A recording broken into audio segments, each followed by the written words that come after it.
I wanted to take a couple minutes to talk about a message collection this fall that starts on August 14th and goes for 4 weeks to really try to be very mindful about the one person that is maybe far away from God and is wondering, is church actually going to lead me to meaning in my life? Now, we know as Christ followers that true meaning comes through Jesus. This fall, I'm excited about a relatively short message series as we lead up to Tony Meyer being with us again and Josh Schaldall being with us back-to-back weekends. The 4 weekends leading up to that will be the message series, The Stress Takedown. And the reason for this message series is twofold. One is God's been very clear we need to talk about this topic of stress. Second thing is we have a problem in our country and arguably our world with stress. Many of us have seen the diagram. Too little stress in your life, you become bored and depressed. Too much stress in your life, you become anxious and have a nervous breakdown, meltdown.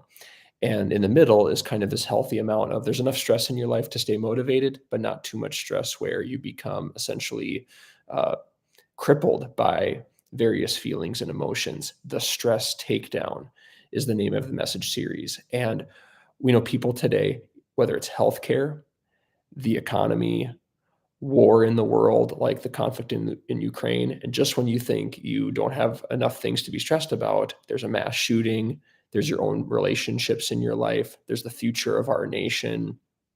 People experience, and this is all according to the American Psychological Association, that over 80% of people experience significant stress in their life. And it manifests in various ways: body tension, mood swings, yelling, and screaming at people.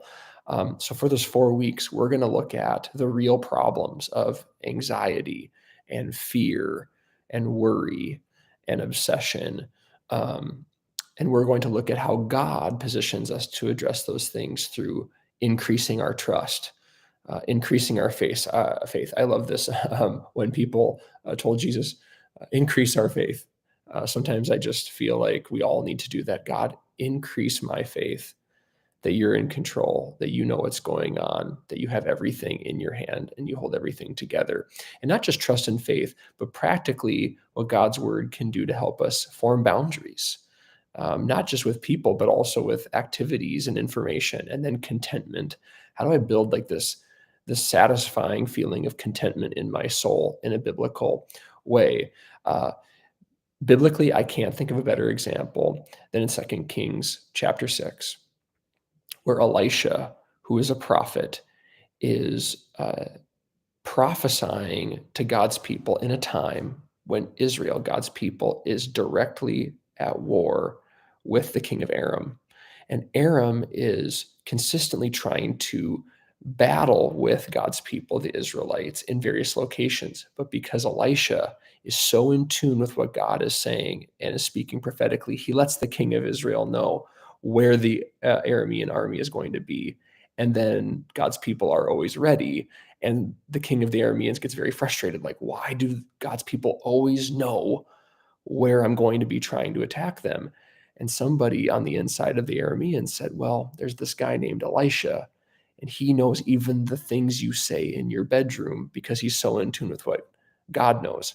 So he decides he's going to go directly to where Elisha is, and he's going to try to kill Elisha. And Elisha has a servant, and Elisha and his servant wake up one morning, and his servant goes out and sees that there's a vast army of the Arameans that have surrounded their city with one purpose: to kill Elisha. And the servant asks Elisha, what are we going to do? And Elisha says something very simple: don't be afraid. The people that are for us are more than the people that are for them. And Elisha prays that the servant's eyes would be opened, and the servant sees on the hills surrounding their village chariots and soldiers with fire surrounding the enemy that was ready to attack Elisha. And Elisha says, don't be afraid.